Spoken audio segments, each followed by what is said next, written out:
मंडळी, कशी आहात सर्व? तर मी कोमल आपल्या यूट्यूब चॅनलमध्ये सर्वांचं खूप सारं स्वागत करते.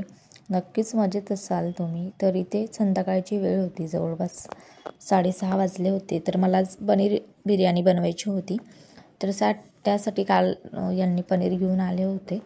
तर मग ते फ्रीजरमधनं काढून घेतलं आधी. तर मग त्याला स्वच्छ धुतलं. त्यानंतर मग त्याचे छान बारीक काप करून घेतले, म्हणजे कट करून घेतले ते बिर्याणीसाठी. मी जास्त बारीक करत नाही. त्याने काय होतं, जास्त बिर्याणीमध्ये मग पनीर बारीक शिजलं जातं, त्यामुळे थोडंसं मोठेच ठेवते आणि खूप टेस्टी लागते पनीर बिर्याणी. आम्ही महिन्यातून जवळपास 1 किंवा 2 वेळा बनवतोच, कारण की सगळ्यांचीच फेवरेट आहे घरामध्ये पनीर बिर्याणी.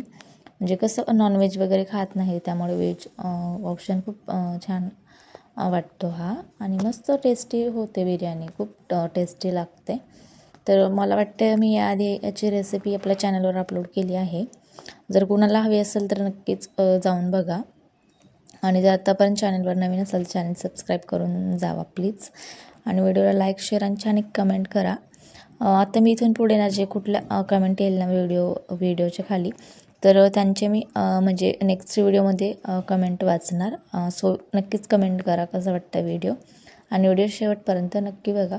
तर आता सध्या जे काही चाललं आहे ना आपलं बाहेर, आता जे काही प्रकरण होत आहेत, तर म्हणजे आता झालं आहे शेफालीचं, तर खरंच ते किती यंग होते, म्हणजे आणि किती फिटनेस वगैरे, जिम वगैरे, योगा सगळ्या गोष्टी करायची.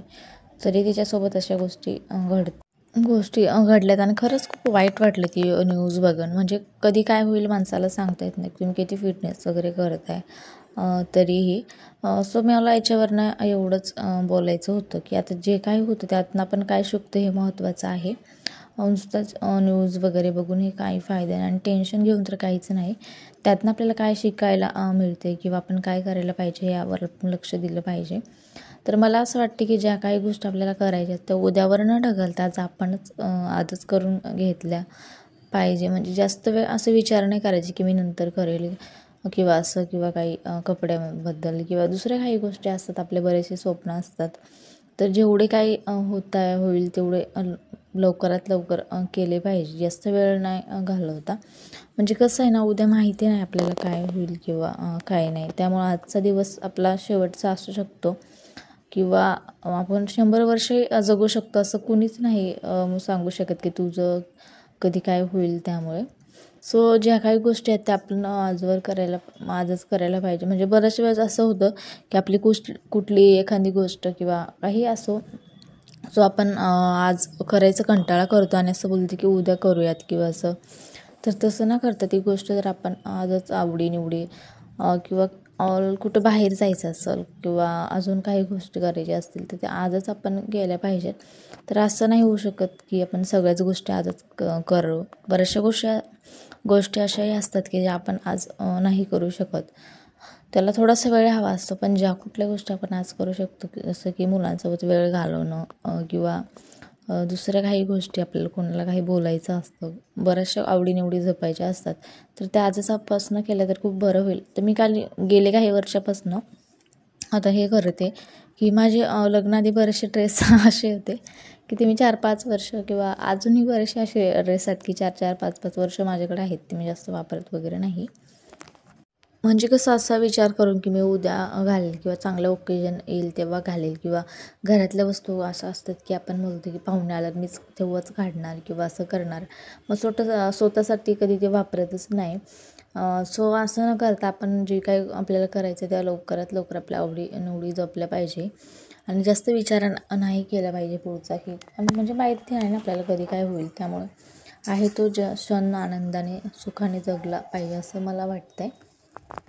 सो मी आता ना असं करते की जे काही कुठले कपडे वगैरे असतील, माझ्या कपड्यांचे जास्त वेड आहे, तर मी ते कधी मला वाटेल तेव्हा मी आता घालून घेते, मस्त एन्जॉय करते लाईफ. आणि ज्या कुठल्या गोष्टी करायच्या त्या करून घेते आणि जास्त लोड घ्यायचा कमी केलं. तर मला छोट्या छोट्या गोष्टींचं खूप जास्त टेन्शन यायचं, कोणी काही बोललं किंवा काही झालं आहे. तर तुम्हालाही नक्कीच असं होत असेल तर नक्कीच मला कमेंट करा. तर त्यावरनं मी खूप टेन्शन घ्यायची, खूप विचार करायचे. खरं तर मी खूप ओव्हर थिंकर होते आणि ते खूप जास्त कमी केले मी आता. ते कसं मी तुम्हाला जर व्हिडिओमध्ये ते बघायचं असेल तर मी नक्कीच शेअर करेल एखाद्या. तर ते असं मी आता खूप पुस्तकं वगैरे वाचते किंवा रुटीन चेंज केले, त्यामुळे खूप बदल झालेत माझ्यात. नाहीतर मी आधी खूप विचार करायचे, टेन्शन म्हणजे यायचंच मला घ्यायच्या आधी, तर असं सगळं होतं. तर याच्याहून आपल्याला एवढंच बोलायचं आहे की जे काही क्षण आहेत त्या आनंदाने सुखाने जगा आणि उद्यावरची गोष्ट न ढकलता आपण आजच करून घेऊयात. आणि माहिती नाही उद्या काय होईल, त्यामुळं सगळ्या गोष्टी आनंदाने छान करूयात. तर असं तर इथे ना मी राईस बनवत होते बिर्याणीसाठी. तर मला वाटलं ही गोष्ट शेअर कराव्यात तुमच्यासोबत आणि थोडंसं बोलावं, त्यामुळे मी या सगळ्या गोष्टी शेअर केल्या. व्हिडिओ जर आवडत असतील ना, नक्कीच मला कमेंट करा आणि चॅनल सबस्क्राईब करा. व्हिडिओ शेवटपर्यंत बघत जा. तर इथे मी राईस परतून घेते, कुकरमध्येच लावत असते मी. त्यामध्ये थोडेसे काजू वगैरे, जिरे, तूप घालून असं परतून घेते. आणि सोबतच इकडे मग नंतर ही आपली संध्याकाळची देवपूजा असते ती करून घेतली होती. छान दिवा वगैरे लावते आणि हा वेळ ना मला खूप जास्त आवडतो, कारण की आवाज खूप प्रसन्न वाटतं आणि एकदम फ्री टाईम असतो हा थोडा वेळ, आणि खूप छान वाटतं दिवा वगैरे लावलं.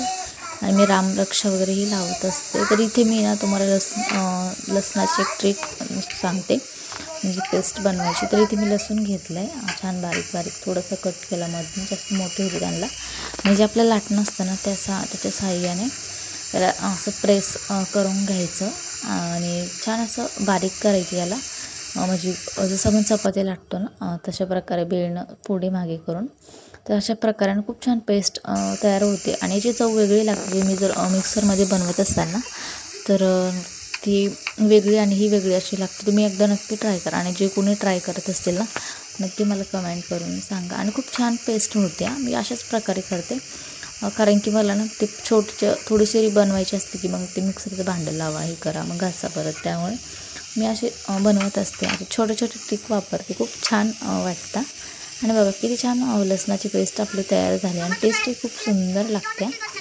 त्यानंतर इथे आपली छान बिर्याणी रेडी झाली होती, म्हणजे राईस वगैरे, इकडे भाजी वगैरे, त्यानंतर लेयर्स वगैरे लावला, छान जेवण मस्त करून घेतले सगळ्यांनी.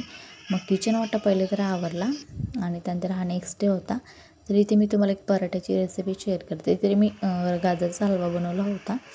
तर त्यामध्ये मी चपातीचा जो आपलं कणकेचा जो रोल असतो त्यामध्ये तो छान भरून घेतला, म्हणजे उंडमध्ये, आणि त्याला छान दाबून घेतलं आणि लाटून घ्यायचं. आपलं आलू पराठा आपण बनवतो ना त्याच पद्धतीने इथे मी छान याला राऊंड करून लाटून घेते आणि छान याला तूप टाकून भाजून घ्यायचं. खूप टेस्टी असं स्वीट पराठा रेडी होतो. विद्यार्थीला तर खूप जास्त आवडतं आणि हेल्दी ऑप्शन आहे हा. याला छान तूप लावून त्यानंतर मग तिचा टिफिन वगैरे पॅक करून गेला. चला तर भेटूया तशाच नवीन व्हिडिओसोबत. कसा वाटला व्हिडिओ नक्कीच कमेंट करा. चॅनलवर नवीन असेल तर प्लीज सबस्क्राईब करून जावा. तर बाय. आणि हा नोटिफिकेशन बेल आयकॉन प्रेस करा, जेणेकरून तुम्हाला माझ्या व्हिडिओचे नोटिफिकेशन येत राहतील आणि तुम्ही छान माझ्या अशाच रेसिपी बघाल त्यासाठी. चलो तर बाय, भेटूयात नवीन व्हिडिओसोबत.